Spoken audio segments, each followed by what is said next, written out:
İbranilərə məktub 12-ci fəsil. Allah tərbiyə verən atadır.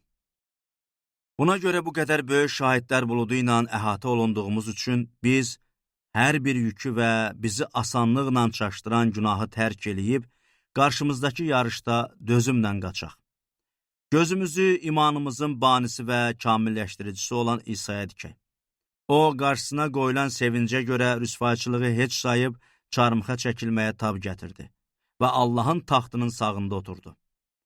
Günahkarlardan ona qarşı olan bu qədər düşmənçiliyə dözən şəxs barəsində düşünün ki, yorulub ruhdan düşməsiz. Günaha qarşı elədiyiniz mübarizədə hələ qan töküləcək qədər möhkəm durmamısınız. Sizə oğul deyib verilən bu nəsihəti unutdunuz. Oğlum, Rəbbin verdiyi tərbiyəyə xor baxma. Onun məzəmmətindən ruhdan düşmə. Çünki Rəbb sevdiyini tərbiyələndirər. Qəbul elədiyi hər oğlu döyər. Tərbiyəyə tab gətirin. Allah sizlə övladları kimi rəftar eləyir. Elə bir oğul varmı atası onu tərbiyələndirməsin? Hər kəs üçün ümumi olan tərbiyədən məhrum olsaz, deməli siz oğul yox, qeyri-qanuni övladsınız. Həm də əgər bizi tərbiyələndirən cismani atalarımıza hörmət eləyiriksə, ruhani ataya daha çox tabi olaraq yaşamalı deyilikmi? Atalarımız bizi qısa bir müddətə öz dərk elədikləri kimi tərbiyələndirdilər.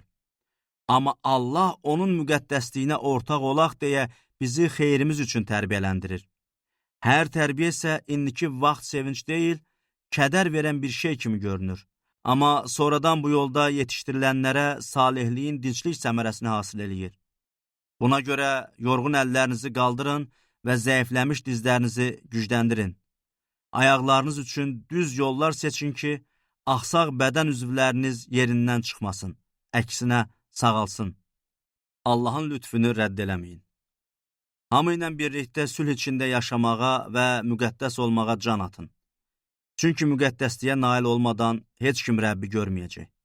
Diqqət eləyin ki, heç kim Allahın lütfündən məhrum olmasın. Aranızda bir acı kök böyüyüb əziyyət verməsin və bununla bir çoxlarını murdar eləməsin. Qoy heç kim əxlaqsız və yaxud Esav kimi Allahsız olmasın. O, bir qab xörəyə görə öz ilk oğulluq haqqını satdı. Bilirsiniz ki, bundan sonra da o, xeyirduanı irs olaraq almaq istəyirdi, lakin rədd olundu. Xeyirduanı göz yaşları ilə axtardısa da, atasının fikrini dəyişməyə qadir olmadı.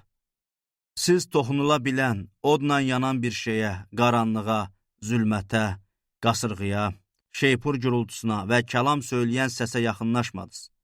O səsi eşidənlər onlara daha bir söz deyilməsin deyə yalvardılar. Çünki əgər dağa bir heyvan belə toxunsa, o daşqalaq edilsin əmrinə tab gətirə bilməzdilər.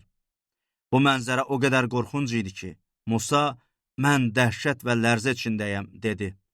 Lakin siz Sion dağına, var olan Allahın şəhərinə, səmavi Yerusəlimə, saysız hesabsız mələklərə, göylərdə adları qeyd edilmiş ilk doğulanların ümumi məclisinə və cəmiyyətinə, hamının hakimi olan Allaha, kamala çatmış salihlərin ruhlarına, yeni əhdin vasitəçisi olan İsa'ya və Habilin qanından daha üstün söz deyən səpilmiş qana yaxınlaşdınız.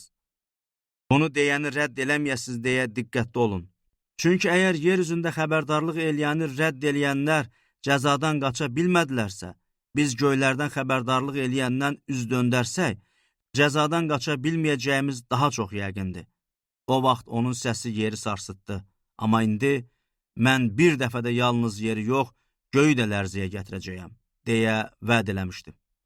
Bir dəfə də sözü bunu göstərir.